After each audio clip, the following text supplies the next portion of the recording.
तो अगर तुम पैरासिटामोल के डिब्बे में नहीं रहते हो तो तुमने अब तक captain America brave new world देख ली होगी और तुम्हारे मन में भी यही सवाल होगा कि शायद इस मूवी का नाम गलत रख दिया है। इस मूवी का नाम अगर इनक्रेडिबल हल्क 2 या फिर कल्लू कप्तान ब्रेव न्यू वर्ल्ड होता तो ज्यादा सेंस बनाता, क्योंकि ये मूवी एक तरफ कैप्टन अमेरिका विंटर सोल्जर बनना चाहती है और दूसरी तरफ द इनक्रेडिबल हल्क का सीक्वल। हाँ, बॉक्स ऑफिस पर इसने कमाई कर ली है, लेकिन क्रिटिक्स और ऑडियंस का मिक्स ओपिनियन है और इतनी भी खराब रेटिंग नहीं है, 50% है। द मार्वल से तो ज्यादा ही होगी ना।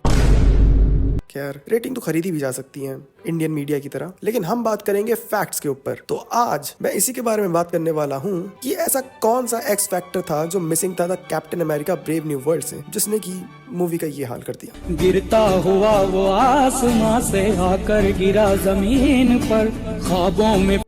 तो शुरू किया जाए।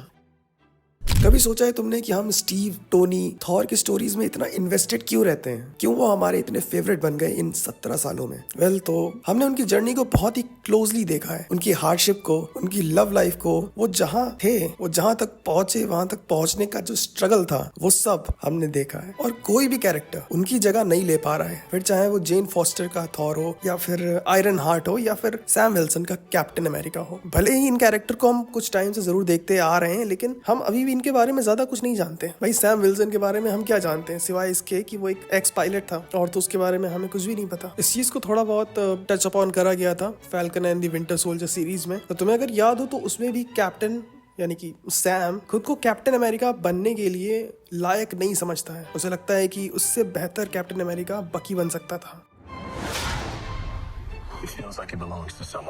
लेकिन खुद की हालत देखते हुए और उसके जैसे लोगों की हालत देखते हुए वो इस ओहदे के लायक बनता है। और इसी थीम को captain America brave new world में फिर से दिखाया हुआ है, न जाने क्यों। शायद ज्यादा लोगों ने सीरीज नहीं देखी थी इस वजह से। 2008 में I the incredible Hulk film ने हल्क को पूरी दुनिया में फेमस कर दिया था और फैंस भी बना दिए थे। लेकिन हल्क के साथ जो भी केविन फेगी ने करा, उसके लिए तो हल्क का कच्चा केविन फेगी के मुंह पे मारना चाहिए। हाँ, पता है कि राइट्स का पंगा था, मगर कैरेक्टर मॉडल चेंज करने की क्या जरूरत थी? अच्छा हाँ, चाइल्ड फ्रेंडली भी तो बनाना था। अब 2008 के बाद ऑलमोस्ट 17 साल के बाद मार्वल को याद आया कि अरे, सीक्वल तो बनाया ही नहीं द इनक्रेडिबल हल्क का, तो एक काम करते हैं, इसका सीक्वल एक ऐसी मूवी में डाल देते हैं जो कि एक नया कैरेक्टर एस्टैब्लिश कर रही है, जिसका मेन प्रोटैगनिस्ट ब्लैक है और लोगों से अभी वो कनेक्ट कर नहीं पा रहा है। बहुत ही बढ़िया। अब हल्क की रेपुटेशन 2018 की इन्फिनिटी वॉर से ही खराब है, जब थैनोस ने हल्क का ढोल बजा दिया था। पूरी फिल्म में सब वेट कर रहे थे कि हल्क कब बाहर आएगा, पर वो कभी नहीं आया। 5 से 6 साल बाद जब हल्क आया तो हल्क रहा ही नहीं, वो प्रोफेसर हल्क बन चुका था, जिसकी किसी ने भी फरमाइश नहीं करी थी। फिर ऑडियंस ने कहा कि चलो ठीक है, हम इसको भी देख लेंगे, लेकिन एमसीयू वाले वहां तक नहीं रुके। उसके बाद हल्क योगा सिखाने लगा, क्योंकि योगा से ही होगा। इतना खराब कैरेक्टर डेवलपमेंट किसी भी कैरेक्टर का मैंने नहीं देखा होगा। अब मैं हल्क के बारे में इतनी बात इसीलिए कर रहा हूँ क्योंकि एमसीयू वाले तो करते नहीं है, और ये दूसरी बार है। इससे पहले थॉर रैग्नारॉक में भी वर्ल्ड वॉर हल्क की कहानी उठाई गई थी, मगर हल्क को साइड लाइन कर दिया गया था। और इस बार भी द इनक्रेडिबल हल्क की कहानी उठाई तो, पर उसमें हल्क को दिखाया ही नहीं। और मजे की बात पता है, इसमें हल्क होने वाला था, अगर तुम इसकी कास्ट चेक करोगे ना इस मूवी की, तो इसमें ब्रूस बैनर है, उसको मूवी से हटा दिया। द इनक्रेडिबल हल्क के सारे कैरेक्टर्स की स्टोरी प्रोग्रेस हुई सिवाय द इनक्रेडिबल हल्क को छोड़कर। इवन बेटी रॉस, जो कि द इनक्रेडिबल हल्क के बाद तो ऐसे गायब हो गई जैसे कि इंडियाज गॉट लेटेंट के सारे एपिसोड यूट्यूब से। पता है बॉलीवुड और हॉलीवुड में सबसे बड़ा डिफरेंस क्या है? नहीं, मैं नेपोटिज्म की बात नहीं कर रहा हूँ, रीशूट्स। हॉलीवुड में रीशूट्स का कल्चर है। अगर टेस्ट स्क्रीनिंग में ऑडियंस को कोई माल पसंद नहीं आया तो वो चेंज कर दिया जाता है, बेहतर बनाया जाता है उसको। और इस मूवी के साथ भी ऐसा ही हुआ। पूरे 22 दिन रीशूट चला, और जो साफ साफ दिखता भी है मूवी के अंदर, रेड हल्क के सीन्स कम कर दिए गए। फिर जियान कार्लो का जो कैरेक्टर था वो बहुत ही हाफ बेक्ड लग रहा था, कोई डेप्थ नहीं थी। जैसे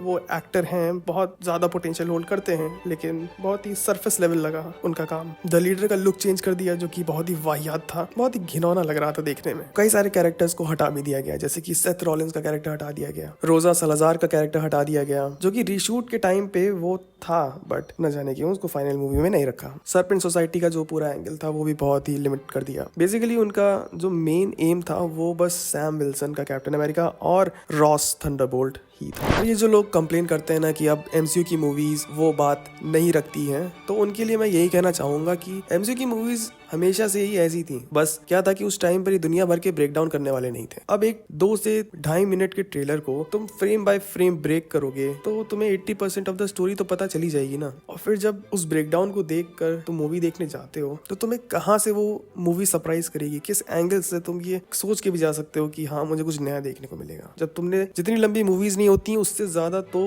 ब्रेकडाउन वीडियोस देख लेते हैं हम लोग, फिर बोलेंगे कि यार कुछ नया नहीं था, सही में कुछ भी नया नहीं है। पर इसका मतलब ये नहीं है कि ब्रेव न्यू वर्ल्ड जैसी मूवीज बननी नहीं चाहिए, ये बहुत ही गलत बात है। क्रिटिसिज्म को क्रिटिसिज्म की तरह लेना चाहिए, कामयाब पे काम करो और बेहतर डिलीवर करो, रूट कर बैठने से कोई काम नहीं चलने वाला। विंटर सोल्जर जैसी मूवीज हमें चाहिए जो ग्राउंडेड हो, डार्क हो, जिसमें ज्यादा कैरेक्टर्स का बड़ा रोल हो स्टोरी को आगे बढ़ाने में, और ये मूवी कोशिश करती है एटलीस्ट। और ग्राउंडेड होने का मतलब ये नहीं होता है कि स्टेक्स कम है या वाइडर यूनिवर्स तक के इम्पैक्ट नहीं डालेगा, लेकिन ऑडियंस से उस प्रोटैगनिस्ट की जर्नी से डीपली कनेक्ट होने के लिए इसलिए ग्राउंडेड होना जरूरी है। और इस टाइम पे कैप्टन अमेरिका को इसी चीज की जरूरत है, नए कैप्टन अमेरिका को। So that's it for this video. तो तुम अपना एक्सपीरियंस बताओ, कैसा रहा तुम्हारा experience captain America brave new world देखने का। पहले मैंने सोचा था कि इसकी एक टिकट गिव अवे कर दूंगा, पर फिर मैंने सोचा कि क्यों किसी का टाइम खराब करूं मैं। अब मैं जा रहा हूं बंगाली बाबा के पास, क्योंकि एडिटिंग करते करते मैं भूल गया था कि मुझे दवा की जरूरत है। अब मैं मिलूंगा तुमसे किसी और वीडियो में, तब तक के लिए बाय।